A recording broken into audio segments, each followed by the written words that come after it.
మీనా చాలా కోపంగా బాలు ఫ్రెండ్స్ దగ్గరికి వచ్చి, "ఆయన కారు అమ్మేసి ఆటో ఎందుకు నడుపుతున్నాడో నాకు అర్థం కావటం లేదు. అదేంటో మర్యాదగా చెప్పండి" అని చెప్పేసైతే అంటూ ఉంటుంది. ఆ మాటలు వినగానే అక్కడ ఉన్న బాలు ఫ్రెండ్స్ అయితే ఒక్కసారిగా షాక్ అయిపోతూ ఉంటారు. ఇంతలో అక్కడ ఉన్న మీనా మాత్రం, "ఆ నిజం ఏంటో మీరైనా చెప్తారా లేదా" అని చెప్పేసైతే గట్టిగా అడుగుతూ ఉంటుంది. ఆ మాటలు వినగానే అక్కడ ఉన్న బాలు ఫ్రెండ్ అయితే మొత్తం నిజం చెప్పేస్తూ ఉంటాడు. "ఇదంతా జరిగింది ఎవరి వల్ల అంటే గుణ వల్లే. గుణయే ఇదంతా చేశాడు. గుణాని బాలు కొట్టాడు. అందువలన ఇవన్నీ చేయవలసి వచ్చింది. అలాగే దీనంతటికి మూల కారణం ఎవరో తెలుసా? మీ తమ్ముడు శివనే" అని చెప్పేసైతే అంటూ ఉంటాడు. ఆ మాట వినగానే అక్కడ ఉన్న మీనా అయితే ఒక్కసారిగా షాక్ అయిపోతూ ఉంటుంది. అవును, ఇదంతా జరిగింది ఎవరి వల్ల అంటే ఆ శివ వల్లే జరిగింది.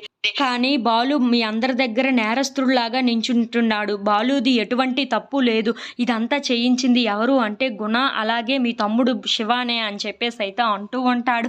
ఆ మాటలు వినగానే అక్కడ ఉన్న మీనా అయితే ఒక్కసారిగా షాక్ అయిపోయి, "ఏంటి నువ్వు చెప్తుంది మొత్తం నిజమా?" అని చెప్పేసైతే అడుగుతూ ఉంటుంది. "అవును, మీ తమ్ముడు చెయ్యి విరగ్గొట్టింది ఎందుకు అనుకుంటున్నావు?" అని చెప్పేసైతే మొత్తం నిజం చెప్తూ ఉంటాడు. అది వినగానే అక్కడ ఉన్న మీనా అయితే ఒక్కసారిగా షాక్ అయిపోతూ ఉంటుంది. "అవునా, ఇదంతా ఇలా తయారవ్వడానికి వాడు కారణం ఆ గుణ వల్లనే ఇలా తయారయ్యాడా? అయితే వాడి సంగతి, ఆ గుణ సంగతి ఏంటో నేను ఈరోజు తేల్చేస్తాను" అని చెప్పేసైతే అనుకుంటూ చాలా కోపంగా అక్కడ ఉన్న శివ దగ్గరకు బయలుదేరుతూ ఉంటుంది. ఇంతలో అక్కడ ఉన్న బాలు ఫ్రెండ్ మాత్రం, "ఇదంతా బయటికి చెప్పొద్దు" అని కూడా బాలు అన్నాడు. కానీ నేను చెప్పాను, "నువ్వు ఇక బాలు దగ్గరికి వెళ్ళి మళ్ళీ ఈ విషయం ఎత్తొద్దు. మీ తమ్ముడికి ఎలాగా బుద్ధి చెప్పాలో అలా చెప్పు" అని చెప్పేసైతే అంటూ ఉంటాడు. ఆ మాటలు వినగానే అక్కడ ఉన్న మీనా వాళ్ళ తమ్ముడు దగ్గరికి చాలా కోపంగా వెళ్తూ ఉంటుంది.